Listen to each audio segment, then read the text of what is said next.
Setelah cukup lama, Natasha berdiri dengan mata sembab. Lily memeluknya lagi, menepuk-nepuk punggung wanita cantik itu agar ia tenang. Akhirnya ia berhasil dibujuk untuk mau melakukan press conference, memperjelas semua rumor yang beredar selama ini. Rupanya, setelah kejadian tak mengenakan di lobi gedung GE, Danu dan Emi buru-buru menyiapkan ruangan untuk press conference. Beruntung semua berjalan sempurna, sesuai yang diinginkan. Aji dan Natasha sepakat untuk memberitahu bahwa hubungan mereka selama ini telah lama berakhir. Sebelum kehadiran gadis misterius yang ramai dibicarakan publik dan hanya ada kesalahpahaman kecil yang juga sudah diselesaikan, mereka sepakat untuk saling membantu satu sama lain dan tetap menjalin hubungan sebagai sahabat. Selesai jumpa pers, mereka berfoto sambil bersalaman. Beberapa wartawan menanyakan gadis misterius yang kini menjadi kekasih Aji. Tapi Aji enggan menjawab pertanyaan itu. Hanya Natasha yang menjawab dengan senyuman manis. "Ya, saya kenal kekasih baru Aji. Saya menyukainya dan ia memang pantas menjadi kekasih Aji. Orangnya sangat baik, sangat bijaksana dan manis sekali," ucap Natasha sambil melirik ke arah Lily yang berdiri bersama Emi dan Danu, di antara para staf yang juga melihat acara jumpa pers itu. Penjelasan singkat itu membuat para wartawan berebut mengajukan pertanyaan. Tapi Aji mengangkat tangannya, menandakan jumpa pers itu telah berakhir. Sebelum pamit pulang, Natasha menemui Lily sekali lagi. Mereka berpelukan bak dua sahabat, saling menenangkan satu sama lain. Dan Natasha berbisik di telinga Lily, "Jangan segan minta bantuan aku kalau Aji macam-macam ya, Li." Lily tertawa sementara Aji menatap mereka berdua bertanya. Mereka melepas kepergian Natasha sampai di depan lift lantai 9. Begitu pintu tertutup, tiba-tiba Lily bergumam, "Jadi kapan kontrak pacaran harus Lily tanda tangani?" "Pak." Aji menoleh cepat. Tapi mereka hanya bertatapan. Tak ada senyum atau tawa bahagia di wajah Lily lagi. Wajah Lily berubah, nyaris tanpa ekspresi. Dan sebelum Aji sempat berkata apa-apa, gadis itu sudah berbalik meninggalkannya menuju ruang sekretariat lagi. Sebenarnya Aji ingin langsung menjelaskan segalanya pada Lily. Tapi ada sesuatu yang sedang ia pikirkan. Dan itu lebih penting saat ini. Hal itu jauh lebih penting untuk dilakukan daripada mengurusi masalah kontrak yang disinggung Lily. Aji bermaksud memperlihatkan gadis itu bahwa ia tak pernah punya hubungan apapun dengan Natasha. Kalau ternyata Lily malah salah paham, bukan itu tujuannya. Hanya saja, Aji sendiri tak menyangka akan melihat sesuatu yang lain. Ia ingin memastikan dulu, sebelum menghadapi Lily. Hanya ingin memastikan. "Jadi Mbak Lily gak tahu siapa pacarnya Pak Aji sekarang?" selidik Santi sambil mencomot pisang goreng dari dalam plastik yang dibawa Lily. "Yang jelas bukan saya," jawab Lily santai, masih dengan mulut penuh mengunyah cireng. Tawa ngakak membahana di ruangan pantry lantai 8. Tempat para housekeeper biasa beristirahat. tempat Lili melarikan diri setiap jam istirahat tiba beberapa hari terakhir ini. Ya, siapa juga yang bilang itu Mbak Lili, hahaha. Gak mungkin sih itu, gak mungkin, sahut Kiki yang duduk di atas meja pantry. Lah kerjanya tiap hari berantem mulu sama si bos, kata Adang. Tiap hari nyumpahin Pak Bos di sini, sambung Wawan. Dan Mbak juga udah menikah. Hahaha. Kali ini Pipit dan Santi mengucapkannya bersamaan. Lili tersenyum masam. Mereka benar, sangat benar. Karena setelah dengan Emak dan Tiar, teman-temannya inilah yang menjadi tempat curhatnya.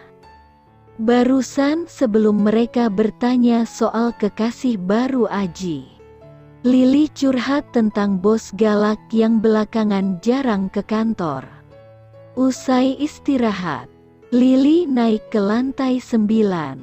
Ada Eza, Mira dan Vania yang juga baru datang. Sama seperti teman-temannya di housekeeping. Mereka juga membicarakan topik terhangat di gedung GE. Li, kamu tahu gak kalau Pak Aji minta Mira untuk buat daftar gedung untuk pernikahan? Tanya Eza. Lili yang baru saja duduk di kursinya menggeleng bingung. Kalau menurut kalian gimana? Siapa gadis itu? Tanya Eza lagi. Kali ini ke arah Mira dan Vania. Yang jelas bukan gue, sambar Lili sambil menunduk memperhatikan kertas-kertas yang ada di depannya. Mira dan Vania menatap Lili. Tatapan tak percaya. Hanya Eza yang menatap Lili sedikit aneh. Mbok iya, kalau kegeeran itu jangan terlalu gitu toh. Li, ujar Vania dengan senyum dikulum. Lagian kalau punya muka secantik itu jangan jahil. Percuma cantik tapi jahilnya setengah mati sama bos sendiri. Aku yang udah duluan kerja di sini aja gak berani. Kamu mah, haduh, kata Mira tertawa-tawa. Lili hanya mengangguk-angguk sambil tersenyum masam. Saat ia mengangkat wajah, tak sengaja matanya bertemu dengan mata Eza. Eza tersenyum padanya sebelum menggeser kursinya dan mulai bekerja. Entah mengapa Lili merasa tak enak. Meeting bulanan. Meja besar di ruang meeting sekretariat dipenuhi seluruh staf. Lengkap.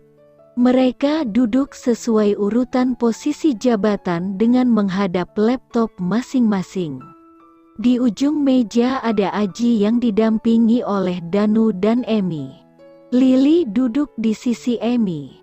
Mereka mulai membahas satu demi satu proyek berdasarkan departemen.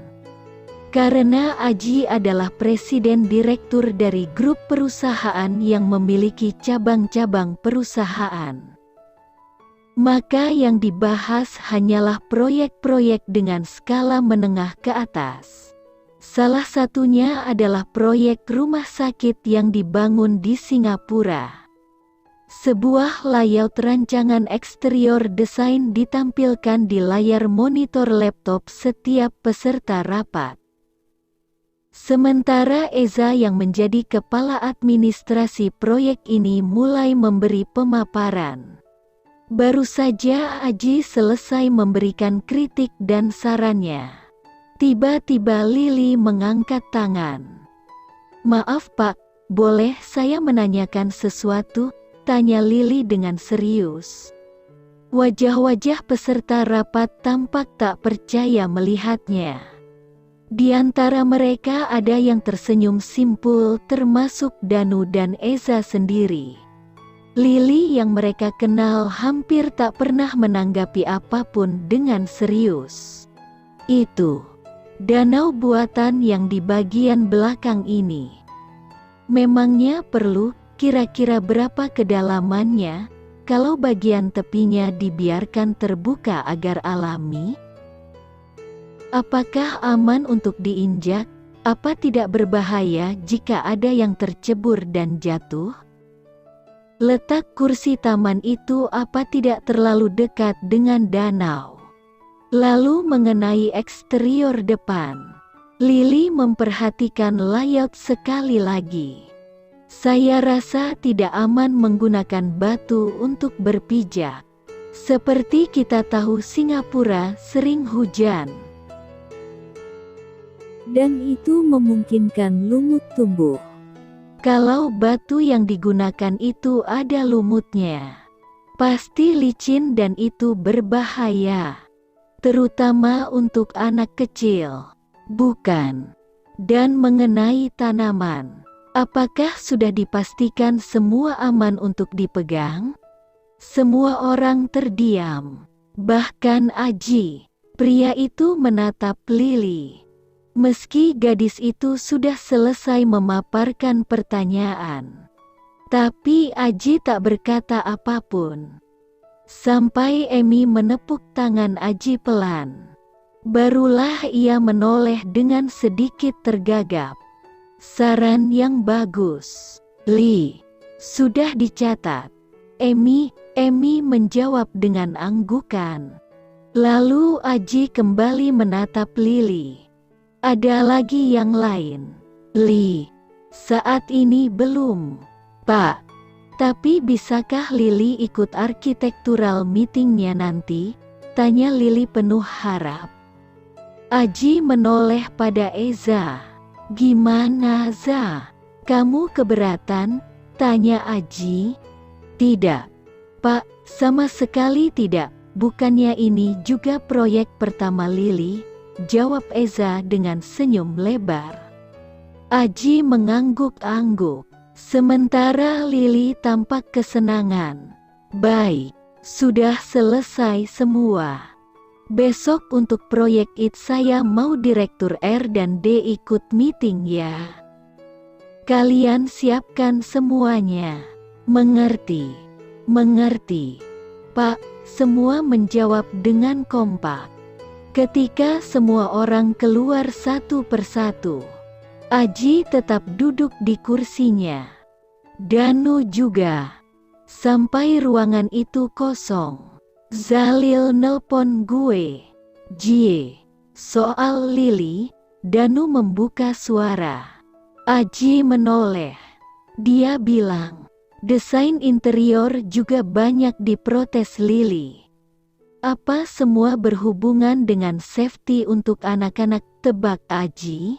Danu mengangguk. Aji menghela nafas. Danu tak mengerti tapi ia tahu satu hal. Ada sesuatu yang dipikirkan Aji dan itu ada hubungannya dengan Lily. Kita mau kemana? Mas, tanya Lily bingung saat mobil yang membawanya bersama Aji meluncur ke arah luar kota. Aji tak menjawab. Udah lama gak ngerjain kamu. Saya kangen, jawab Aji asal. Sambil tersenyum-senyum. Mas, tahu aja Lily gak bawa uang banyak nih. Salah sendiri gak mau punya kartu ATM sendiri. Aneh. Zaman digital begini, masih pakai uang tunai, ujar Aji. Matanya tetap lurus menatap ke depan. Bibir Lily maju. Kalau bawa ATM, uang Lily cepet habis. Gak bisa nabung. Emangnya nabung buat beli apa?